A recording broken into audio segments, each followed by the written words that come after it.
Coming to us from the St. Louis Symphony Orchestra, we have English horn player Callie Banham on Classical Conversations. After our last episode with Callie, you might have already added her album, Core Christmas, to your library, but now bring on the next one, which is called Tango to the Core. So, Callie, it's so great to have you here and chat about the latest and greatest with you. Welcome on to the program. Thank you so much. I'm happy to be with you. So I should mention too that the Tango to the Core features an ensemble that you founded, Cortango, and I was perusing your website a little bit, enjoying some of the ensemble photos you have on there, and my first impression was, wow, this is a group that loves what they do, and it looks like they have so much fun, doing it, so I just made a mental note, I've gotta ask Callie what it's like to work with this group of people and, rehearse and perform with them.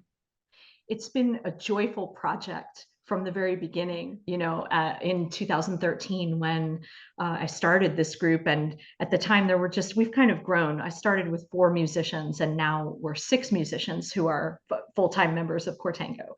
But, with our busy jobs, symphony schedule, St. Louis Symphony, and the pianist who works with us, Adam Manis, is a very active performer in the jazz arena in St. Louis and beyond.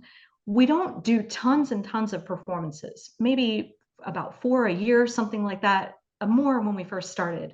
But we've always had a good time. And I think one of the reasons that we keep going is because the project itself of Cortango keeps evolving. We keep getting better as an ensemble with each other and expanding the type of repertoire that we play. You mentioned the Christmas album that featured Cortango as well. But we do other types of music too. We play rags sometimes and explore a few other avenues here and there. But this album, we wanted to really get back to the roots of it all. And so the album, most of the tracks feature Cortango. I think about eight of the 13 feature the full band, and then the other tracks are more intimate.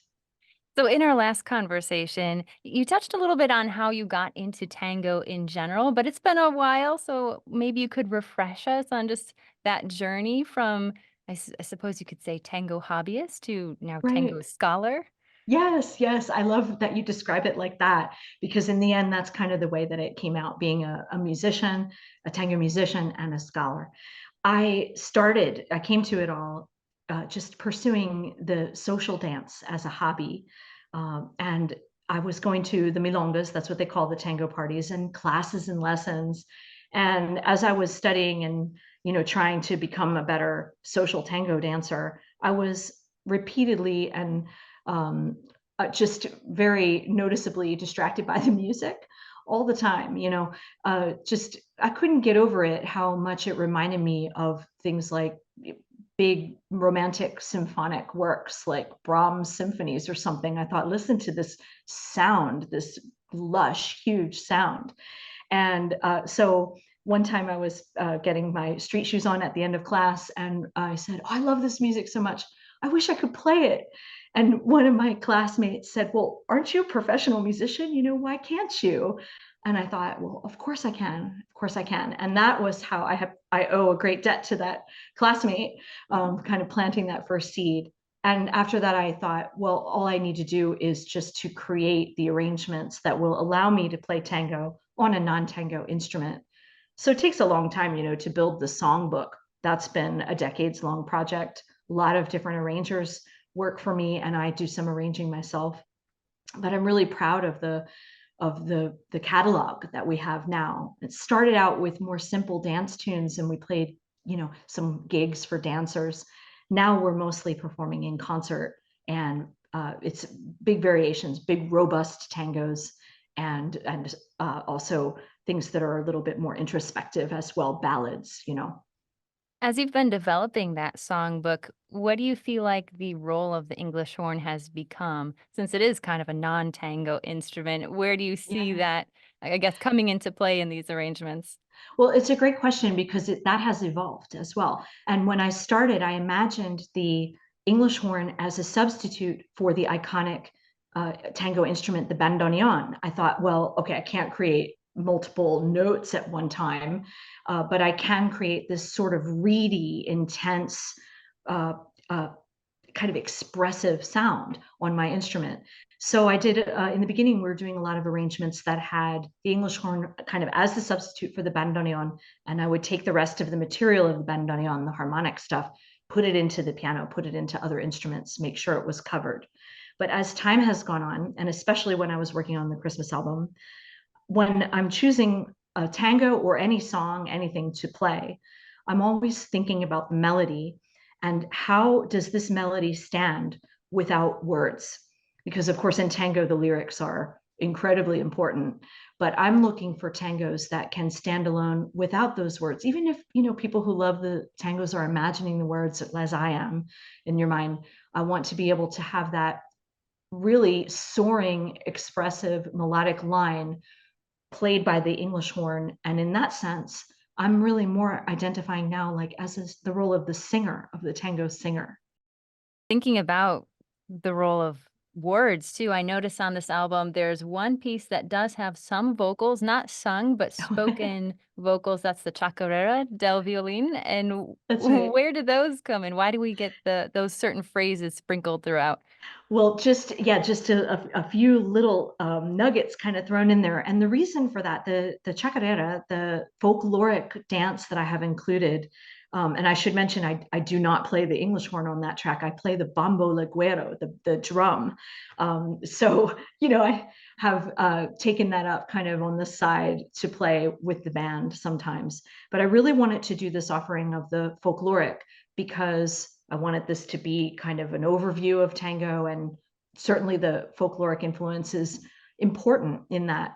When you go to milongas in Buenos Aires, they'll often play a chacarera during the evening or a couple to kind of lighten things a little bit. It's more like lifted, right? Tango is very grounded. And I wanted to feature violinist Asako Kuboki. So we had been doing this arrangement for a while. Now it's very important for the dancers who are doing the chacarera to hear the instructions so they know when to begin. And that's what you hear my friend Mauro Peralta saying, adentro, it means go now, this is the moment. Or just the traditional thing of saying, this is the first part. Now here we begin the second part, Chacarera del Violin, segunda, and adentro, here we go. And the man who recorded those vocals for me was my tango teacher when I first began. So I knew that he would know how to deliver this with the right gusto. Wow. Oh, it feels kind of like it comes full circle then to have him Yeah, as part of that recording, and nice to have a musical guide through the chacarera. So we get yeah. some of those folkloric elements. What about some of the classical and jazz elements in there? Well, there is one track on the album which is really truly a jazz track, and that is La Trompera, the Anibal Troilo milonga that was arranged by Adam Manis, and that is offered really like a jazz standard that you hear the first statement of the material, and then we go around with solos. So there's a jazz English horn solo, and then violin, and then of course, we save the best for last with Adam Manis playing a really fantastic jazz solo on those elements. Um, I don't improvise. Adam Manis obviously does, and my violinist Asaka Kuboki does as well. So my solo was written out, and I just offer it in the style of jazz. I wrote it with the help of Adam. It kind of was a group effort, but I settled on something, and then I'm playing, something that I'm actually seeing on the page in front of me. So it's a little bit like just dipping into another world in a way that I can do it, where it'll sound good. So that's what that track is. And you mentioned the other classical things. There are two arrangements on the album. The last two tracks I transcribed from works of Stravinsky and Osvaldo Golijov. And when I transcribe something, I just try to be true to the score, make sure that everything is represented. So the tango from L'Histoire du Soldat always been one of my favorites. I really wanted to play it. I play the violin part on the English horn, and I superimposed, with layering with overlays on tracking the double stops on the violin. So you hear, two English horns. It's both me. And the Osvaldo Golijov was something that I arranged from the original with string quartet, soprano, and clarinet to be for string quartet and English horn to offer the first movement, which is just a beautiful piece that I had discovered when I was doing research for my radio show, Tango with Callie, and I wanted to include that on the album. I wanted to ask you too about the Tristesse you have on there by Oh, Frederick yeah, yeah. Chopin. I have a background in piano and was classically trained, so that caught my ear immediately. How we get the opening few bars of the Tristesse, and then it morphs into La Melodía del Corazón. And I thought that was a really interesting. I mean, I've never heard anything like that. I'm just Thank you. curious to hear about your thought process on melding those two together. Well, the melody for La Melodía del Corazón from that by Fioravanti Chico and Hector Artola is the melody from the Chopin etude, from the beloved etude Tristesse. And it's very direct. I mean, you hear it in the original, the old recordings of this tango. It's quite clear. This is the melody, and it's just a known thing. And I thought, well, what about kind of doing a segue of sorts, where we can offer that pure form, the original form, and then, have a little tremolo and then have it burst out into the tango. So I asked arranger Adam DiSorgo to make that happen, and which he did. And then, of course, he also played so beautifully the section of the Tristesse that's included on the album. And we recorded that not in the studio that we did everything in, but on a really special Steinway in someone's home.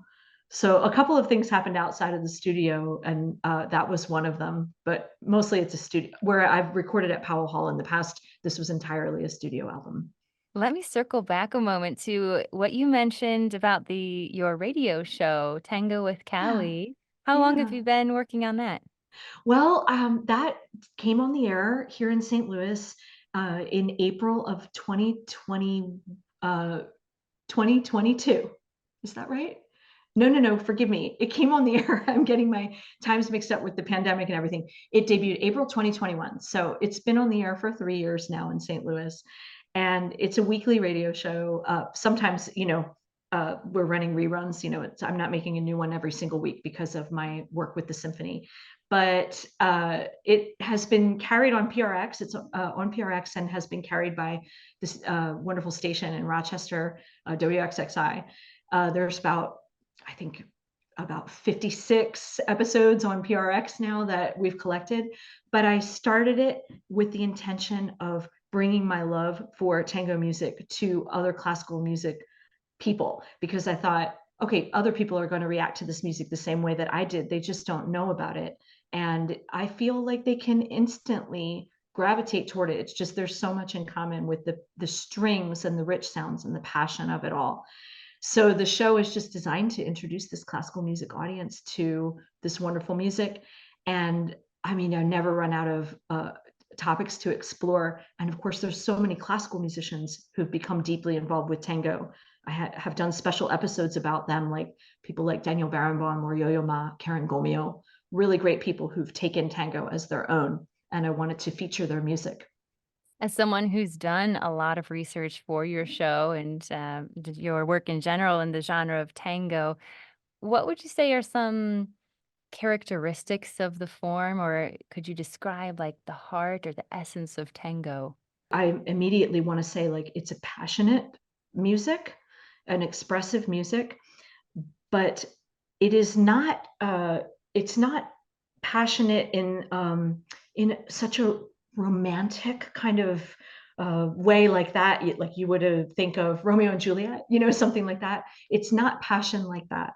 It's like a driving intensity in the tango, and you can feel it even in the ballads, where things, it's important to, when we're performing the tangos, to, we always check in with each other, like, what style are we in right now? And sometimes one style that's a little bit lighter is called salon style. Sometimes when we're rehearsing, somebody in the band will just yell out salon to remind us all not to get too intense.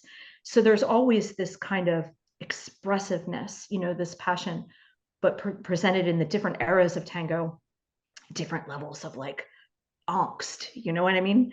So that's always the underlying thing. I would say expressiveness. Is there anything else you'd like us to know about the new album? Well, I just hope that if people find their way to it, that they will take the time to listen to it all the way through from beginning to end. I sort of designed it in an old-fashioned way, hoping that it would be like, putting an album on the record player and listening to the whole thing.